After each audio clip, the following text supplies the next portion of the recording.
Labadiena visiems, esu Gytis Petrukaitis iš projekto ekspertų skyriaus ekspertas. Pristatysiu Jums pagrindinius valstybės pagalbos reikalavimus taikomais šiai priemoniai. Džiugu, kad susirinkote į naujos būtent priemonės pristatymą, kuri yra pirmą kartą. Taip pat mūsų verslo paramos agentūrai bus teikiama tokio pobūdžio ir tai yra, sakyčiau, pakankamai kilnus tikslas siekiama šią priemonę, kurio siekdami jūs tuo pačiu galėsit, manau, ir suefektyvinti įmonės veiklą. Taigi, mano pristatymas bus iš dviejų dalių. Daugiau reikalavimai bus pareiškėjams pristatyti, kurie yra keliami, tai pagrindiniai, ir reikalavimai projektai tam tikri. Kaip žinia, finansavimas teikiamas pagal šią priemonę yra valstybės pagalba, jos teikimo pagrindas ir tiesioginio taikymo dokumentas, tai yra štai šis komisijos reglamentas 651/2014, iš kurio ir kyla nemažai reikalavimų, kurie yra ir susiję būtent šį priemonį su valstybės pagalbos teikimu. Vienas iš svarbiausių reikalavimų yra sunkumus patiriančios įmonės sąvoka ir nusistatymas, jos įsivertinimas, tai tuo atveju, jei pareiškėjas bus nustatyta, kad yra sunkumus patirianti įmonė, pagal šią priemonę finansavimas jam nebus teikiamas. Taigi, kad įsivertinti, ar jūs esat patirianti sunkumų, tai viena iš sąlygų visų pirma, jeigu jūs esate maža vidutinė įmonė ir dirbate mažiau negu 3 metus, jums nėra taikomas A punktas, o jeigu jūs veikiate daugiau negu 3 metus, jūs imate iš paskutinio ketvirčio iki paraiškos pateikimo tarpinės finansinės atskaitomybės duomenų ir dedate iš rezervo atimat sukauptus nuostolius ir vertinat, ar neigiama suma viršija pusę pasirašyto akcinio kapitalo. Paprastai kalbant, tai atrodytų taip, imant žiūrite į akcinį kapitalą ir lyginat su nuosavybė. Jeigu akcinio kapitalo prarasta daugiau negu pusė, tai yra nuosavybė mažesnė negu pusė pasirašyto, tuomet jūs būsit laikoma sunkumus patirianti ir parama nebus teikiama. Kiti punktai yra C ir D, kurį turėtume taikyti. Tai vėlgi, ar jums gali būti iškelta bankroto procedūra, tai konkrečiai reiktų žiūrėti į bankroto įstatymą. Ir taipogi D punktas nustato reikalavimą, kad jeigu jūs jau buvote sunkumus patirinti ir valstybė jūs jau gelbėjo, teikia sanavimo arba restruktūrizavimo pagalbą ir jūs dar vis laikotės sutarto plano, tai tuo laikotarpiu jūs taipogi negalite teikti paraiškos čia, kadangi busit laikoma sunkumus patirinčia įmonė. Kad būtų paprasčiau, patikiu Jums pavyzdį iš skaidrių, kaip galima tą skaičiuoti. Tai kaip matot, pradedam nuo neigiamos sumos nustatymo. Tai yra imami ankstesnių metų nuostoliai, atimami ataskaitinių metų nuostoliai ir jie yra atimami iš rezervų ir gaunam tą neigiamą sumą. Tuomet skaičiuojam įstatinio kapitalo pusę ir tuomet palyginam tos skaičius. Kaip matom, šiuo atveju yra ženkliai viršyta ta suma. Ir čia yra formulė, kur yra nurodyta reglamente, tuo tarpu aš siūlau Jums pats pirminį įvertinimą labai paprastą atlikti, jeigu jūs imate, kaip matot, žiūrim į nuosavybę ir ta nuosavybė yra 146 milijonai, tuo tarpu kapitalas įstatinis, kaip matot, 1,8 milijardų su viršum. Tai, kaip matot, yra 10 kartų mažesnis yra nuosavybė negu įstatinis. Tai akivaizdu, kad ta įmonė yra patirianti sunkumų. Taigi jūs galite taip labai paprastų būdų pasižiūrėti. Kas yra svarbu, kad jūs jau dabar galėtumėt pagal metinius jau duomenis tikrai galite įsivertinti ir pagal pirmo ketvirčio taip pat pasižiūrėti, kokia situacija jau bus ir antram ketvirtį. Tai tikrai siūlyčiau prieš teikiant parašką pasižiūrėti į jūsų finansinės atskaitomybės ir įsivertinti, ar nebūsit patirianti sunkumų įmonę.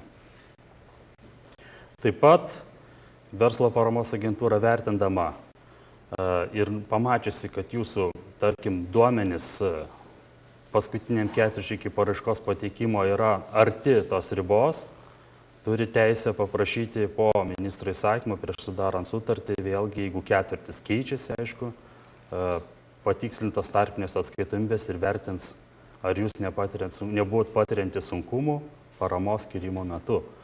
Tai vėlgi iki tol, kol sudaroma sutartis, bent jau šį laikotarpį minimaliai jūs privalot atitikti šitos reikalavimus. Kitas yra labai svarbus reikalavimas, tai kad ši priemonė yra taikoma tik SVV subjektams ir didelės įmonės teikti paraiškų negali, nėra tinkamas pareiškėjas.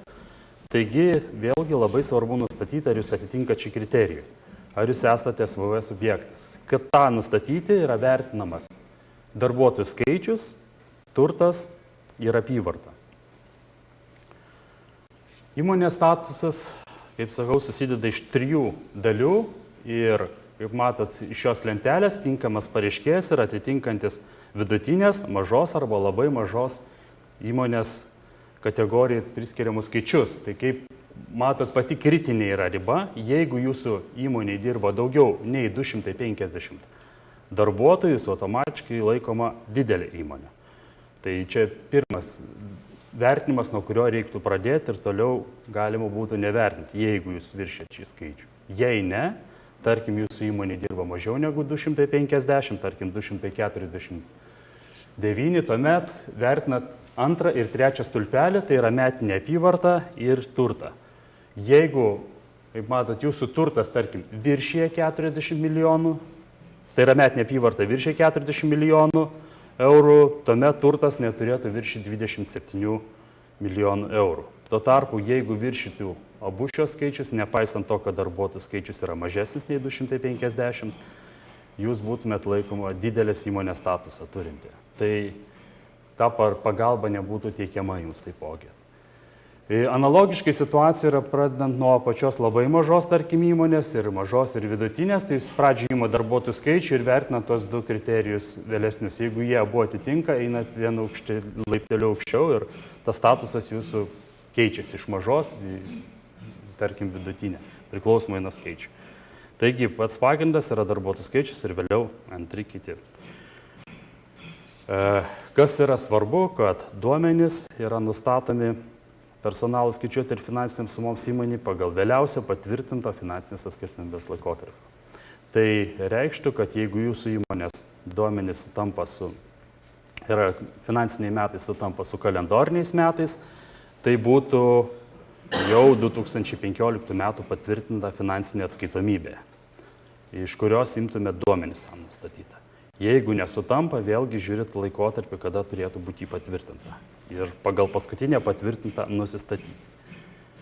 Taigi, kas yra pasikeitę nuo 15 metų, kai pakeitė darbuotojų skaičiavimo aprašą ūkio ministerija, tai kad skaičiuojamas darbuotojų skaičius yra ne žmonėmis dirbančiais, o etatais iš tikrųjų, kiek jie užima etato. Ir kaip matot, jeigu, kaip pavyzdys, jūsų įmonėje dirba 6 darbuotojai pilno etato, 4,5 etato, tai darbuotojų skaičius statusui nustatyti bus vertinamas 8 susumavus bus, ne 10, o 8. Lygiai ta pati situacija, jeigu dirba 1,5 etato, tai jisai didėtų tas skaičius. Na, labiau tikėtina, kad bus pusė ko gero etato kažkas užimantis, tai vėlgi šiek tiek yra palankesnė situacija, lyginant su prieš tai buvusią, kai skaičiuodama buvo žmonėmis, kad jūs skaičiuojate etatais ir tokiu būdu gali būti mažesnis jūsų skaičius darbuotojų. Taigi, čia yra gan svarbus dalykas, nesuklyskit, nes kartais jis gali būti lemiamas ar procento intensyvumui, ar apskritai tinkamume jūsų. Taipogi tam tikri reikalavimai, jeigu yra įmonės, tarkim, kad ir savininkas, darbuotojas susijęs, tai jo, tarkim, jis vienoje įmonėje yra akcininkas, kitoje įmonėje turi individualią įmonę, nesvarbu, kiek jis to įmonėje dirba, valandų jisai laikomas kaip vienas jau būtų vienetas, pilnas etatas. Tai Tai tie niuansai tam tikri tikrai yra, tai į aprašą pasižiūrėkite, į jo naujausią redakciją, kad nesuklys skaičiuojant darbuotojų skaičius. Taip pat yra svarbu suprasti, kad įmonė konkurencijos teisėjai ir valstybės pagalbos dalis yra konkurencijos teisės ES yra laikomas vienas ūkio subjektas. Tai tas vienas ūkio subjektas yra ne tik vienas juridinis asmo, tai konkrečiai jūsų įmonė, bet įmonių grupė, kurie sieja tam tikri ryšiai. Tie ryšiai gali būti dviejų tipų, kuriuos reikia įskaičiuoti, tai yra susijusios įmonės ryšys ir partnerinės. Tai priklausomai nuo to skiriasi skaičiavimo tvarka. Ar jūs dedat 100% duomenų prie jūsų įmonės, ar dedat proporcingai turinti partneriniai skaičiai. Taigi, čia yra pakankamai ilgas apibrėžimas šios SVV įstatymo, kuris nustato, kas yra susijusios įmonės. Dažniausias yra atvejis, tai yra pirmas, kai yra sąsajos per akcininkus. Jeigu jūsų įmonė turi daugiau negu 50% kitos įmonės ar atvirkščiai būtų, jūsų įmonėje turi kažkas virš 50% kaip pavyzdys akcijų, tokiu atveju būtų jūsų įmonės laikomos susijusiamis ir tie duomenys pildant SVV deklaraciją sumuojami 100%. Taigi pats pagrindinis dalykas, nuo kurio pradedat skaičiuoti, žiūrit sąsajas per akcijas. Vėlesni yra punktai, kurie susiję su tam tikrais susitarimais ir teisių turėjimu. Tai yra galimybės daryti įtaką vienai ar įmoniai, ar jūsų įmoniai. Kažkas turi įtaką per tam tikras suteiktas teisės gautas, arba tam tikrais susitarimais, arba per tam tikrus sutartis turintis lemiamą poveikį jūsų įmoniai. Kaip pavyzdys, tarkim, franšizės sutartis. Kartais tam tikrų atveju jinai turi lemiamą poveikį. Tarkim, greito maitinimo restoranai mums gerai žinomi, dažnai veikia tokiu principu per tas sutartis. Ir ta sutartis būtų laikoma, mes ją laikytume, kad turi lemiamą įtaką, nes jos neturėjimas, nutraukimas neleistų tai įmonei veikti. Tiesiog jinai negalėtų vykdyti ekonominės ūkinės tos veiklos tokiu mastu ir tokiu būdu, kaip jį vykdo. Tai dėl to reiktų vėlgi įsivertinti, kokios sutartys yra sudarytos ir kokį poveikį jums turi kitos įmonės pagal šias sutartis. Ir vėlgi vienas sudėtingiausių momentų yra įsivertinti numeris 5 iš SVV įstatymo 2 straipsnio 12 punkto 5 dalis. Tai yra sąsajas per fizinius asmenis. Tai yra du momentai, jeigu jūsų akcininkas, kaip pavyzdys, fizinis asmuo, jis gali veikti vienas arba kartu dar su keliais asmenim, nebūtinai akcininkais, bet turėti įtaką ir kitose įmonėse, kurios verčiasi tokia pačia ar atitinkama veikla ir atitinkamai susijusiose rinkose. Tai yra du momentai šitoje vietoje yra svarbus nustatyti, ar jeigu tas pats asmuo ir dar yra keli kiti, ar jie veikia kartu, tai yra pirmas momentas.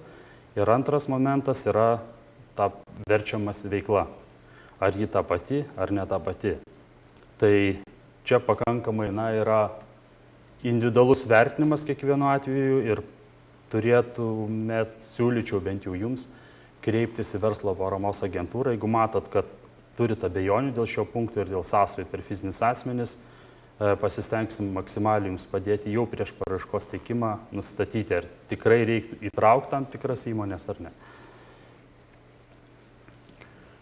Partnerinis ryšys, kaip ir sakiau, yra vienas iš ryšių, kurį reikia atspindėti SVV deklaracijoje, tik jo skirtumas yra tas, kad partnerinis ryšys per fizinius asmenis nesiskaičiuoja per tą 5 punktą, tik ką išdėstyta SVV įstatymu, tačiau per visus kitus jisai skaičiuojasi ir skirtumas yra tas, kad tas ryšys turi susidaryti nuo 25 iki 50% dydžio. Tai kaip pavyzdys, 30% akcijų turėjimas kitoje įmonėje padaro jūs tą kitą įmonę partnerinį ryšį, kurį reikia atspindėti SVV deklaracijai ir proporcingai tas skaičius skaičiuotųsi, dėtųsi prie jūsų įmonės statusų nustatymų.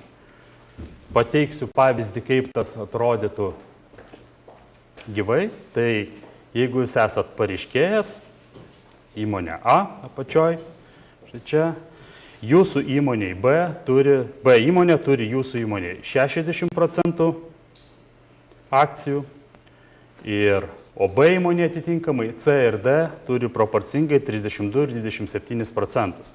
Tai pildant SVV deklaraciją, skaičiuojant skaičių, tai yra dedant duomenis, kokie dėtųsi, tai būtų A su B dėtųsi 100%, kadangi, kaip matot, ryšys viršė 50%, tai jos yra laikomos susijusios įmonėms, tada tuo tarpu B su C ir B su D yra ryšys, matot, virš 25%, tačiau neviršė 50%, dėl to yra laikomas partnerinis ryšys ir atitinkamai dedasi tiek darbuotojų, tiek apyvartos, tiek turto iš jo finansinės atskaitomybės C ir D, proporcingai 32 ir atitinkamai 27% D įmonės duomenų.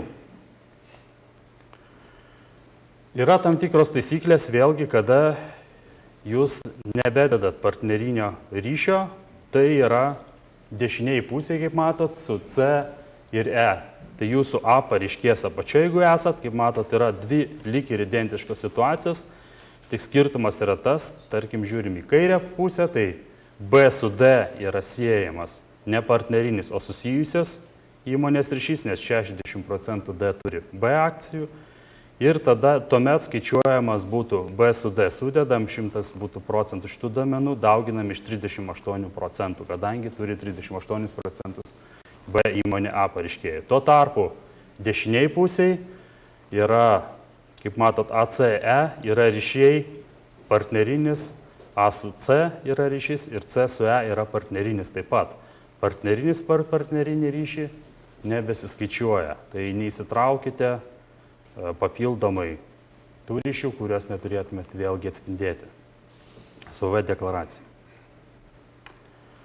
Pakankamai yra sudėtinga situacija jums įsivertinti, jeigu gerai nepažįstat ypatingai savo akcinių įmonių kitų aukščiau esančių ryšių. Tai yra šioj situacijai, kai atrodo, kad jūs įmonė esat A ir B, C ir D lyg turi po 20% akcijų, tarkim, ar valdymo teisių. Ir, kaip matot, atrodytų, lyg yra SVV deklaracija, nieko nereiktų traukti, kadangi nei čia partnerinis ryšys, nes neviršė 25%. Tačiau, kai pasižiūrim į aukščiau esančias įmonės, B, C ir D yra susijusios įmonės ir rezultate šios B, C su D turi 60% įtakos jūsų įmonė, dėl to šita įmonė yra laikoma įmonių grupė visa.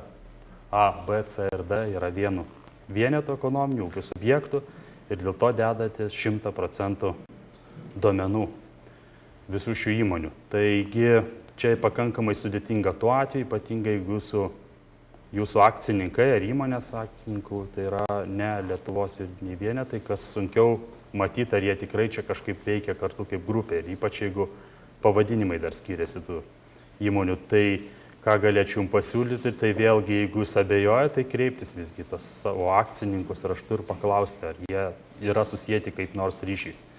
Kaip matote, jeigu užklausumėt B ar C, tai turbūt turėtų tikrai atsakyti, ar jūs sieja tie ryšiai kokie nors ar ne, partneriniai ar susiję. Tai tuomet tai galėtumėte įsivertinti tinkamai statusą. Taigi tiek iš statuso nustatymo ir norėčiau tikrai rekomenduoti jums, jeigu abejojate, nuolatos tikrai nesibrovėti ir kreiptis į agentūrą, į komunikacijos skyrių, rašyti ir mes stengiamės maksimaliai, kiek galim greit atsakyti, kad norėtųsi taip, kad iki paraiškos pateikimo ir pildymo momentų jūs tikrai žinotumėt savo statusą ir tikrai žinotumėt, į kokio dydžio paramą galite pretenduoti, ar į intensyvumą, ar kaip vidutinės, ar kaip mažos, labai mažos, ar apskritai iš viso galite gauti paramą, nes net norėtų susidurti su situacija, kai jūs dirbtumėt daug, užpildytumėt paraišką visą tinkamai ir ypatingai, kai šita priemonė yra tokia inovatyvi ir įdomi, kad jinai iškristų tą paraišką vien dėl šių reikalavimų netitikimo. Kasgi dar yra svarbu iš pagalbos reikalavimų, tai yra tam tikros neremtinos veiklos, kurios taip pat nustatytas reglamente.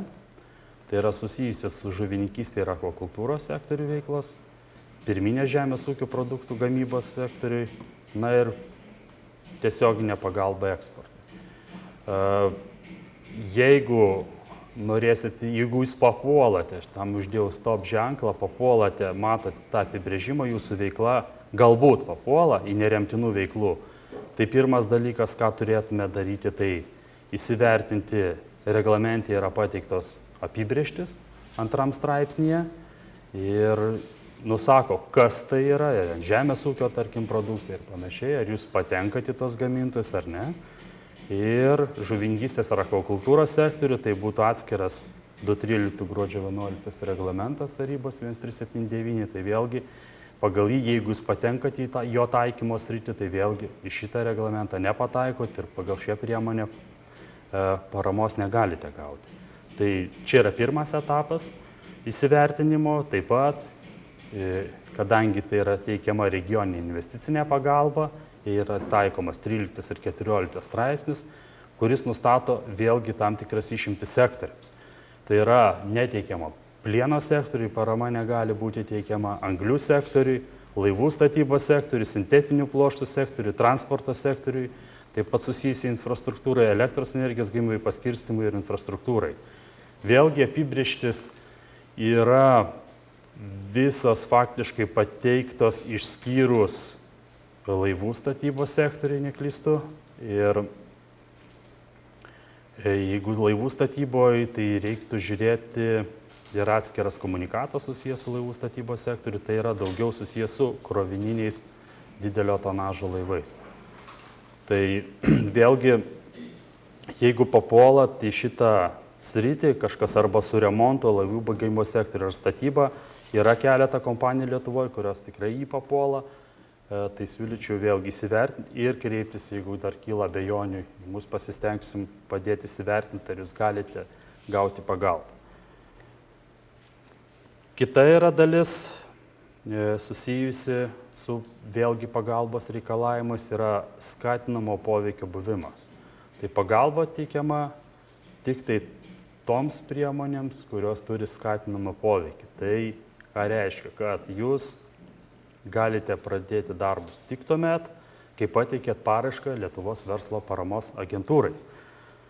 Ir vėlgi paraiškoj turite užpildyti, jeigu pagal mūsų formas užpildysit, reglamentas nustato minimalius reikalavimus, kurie tikrai nurodyti paraiškoj, tai turi būti paraiška, jeigu bus pilnai užpildyta, jie atitiks šitą reikalavimą, jeigu bus pateikta informacija, tai užpildykit būtinai visas dalis reikalavimas ir kas yra dar jums svarbu suprasti, kad darbų pradžia tai gali būti ne vien faktinis darbų pradėjimas, bet ir sudarimas sutarties įpareigojančias atlikti tam tikrus darbus. Tai jeigu jūs jau turite įpareigojimą kontraktą, tai vėlgi bus laikoma, kad jūs, tarkim, sudarėt jau sutartį, neatšaukimą, sumokėjote avansą ar panašius dalykus, kur matosi, kad ta sutartis nėra atšaukiama jau, tai tokiu atveju jūs vėlgi laikysis, kad parama neturi skatinimo poveikio ir pagalba negali būti teikiama. Tai pagrindinis dalykas, tai tikrai nesudarinėkit neatšaukiamo kontrakto, galit sudarinėti, tarkim, pirkimą įsivykdyti ir sutartys daryti, čia kraštutiniu atveju nuostatai rašant tokią, kad pradėsit darbus ir sutartys įsigalios tik tuomet vykdysit, jeigu gausite pagalbą pagal šią priemonę. Su tokia sąlyginė, su tokia sąlyga, taip ji galėtų būti laikoma, kad tas kontraktas yra atšaukiamas.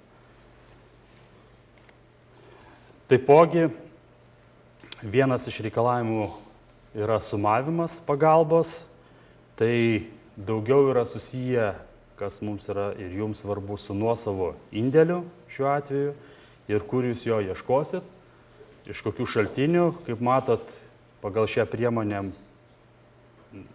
reikalinga bent jau 55% nuosavos indėlis, arba netgi dar didesnis, jeigu jūsų statusas vidutinė būtų. Ir minimum 25% turėtų būti indėlio be jokios viešos paramos. Taigi, kaip tas galėtų atrodyti, jeigu jūs gaunat subsidiją pagal šią priemonę ir LVP administruoja? Problema yra tokia, kad jeigu jūs nueisite garantiją, paimsit paskolą iš Invegos kaip pavyzdys, arba lengvatinės palūkanas gausit, tai ta parama yra sumuojama. Ir pirmas dalykas, su kuriuo susidursit, tai pagalbos intensyvumo viršymas, tai galite susidurti, tai jeigu mes, tarkim, skiriam maksimalų intensyvumą, tarkim, esat mažai įmonė 45% dydžio, tai jau ta pagalba, kurią gaunat su lengvatiniam paskolom arba su garantija suteikta Invegos, ji turėtų minusuotis iš to procento. Tai tarkim, jeigu sudarys 3% ta parama nuo viso biudžeto, tai vėlgi negalėsim skirti maksimalios 45, būtų 42%. Tik tai mažėtų ta suma, kurias gaunat pagalbą per kitas priemonės. Ir antras, svarbesnis ko gero dalykas, kai yra reikalavimas dėl to švaraus indėlio 25%, tai kaip matėt, prieš tai esančiai skaidriai yra 25% nuo tinkamų finansuoti išlaidų be jokios viešos paramos, tai ką reiškia, kad jūs turite rizikuoti savo ištekliais bent 25% nuo tinkamų finansuoti išlaidų. Ir jeigu toks komponentas kaip čia atsidurtų, tai jūs netitiktumėt to B varianto, tai yra nuosavo įnašo reikalavimo, kadangi būtų visas indėlis užtikrintas su daliniu valstybės finansavimu. Tai reiktų įsivertinti opcijas, iš kur jūs gausite tą kofinansavimo projektų įgyvendinti. Tai tiek iš mano dalies, jeigu kilo klausimų, kokių laukiu iš jūsų. Jeigu matysit, aišku, gali būti, kad klausimai kils greičiausiai pildant paraišką, tai jų dažnai sulaukiam, tai taip pat kviečiu rašyti ir tas klausimus uždavinėti drąsiai ir pasitengsi maksimaliai greitas. Turit?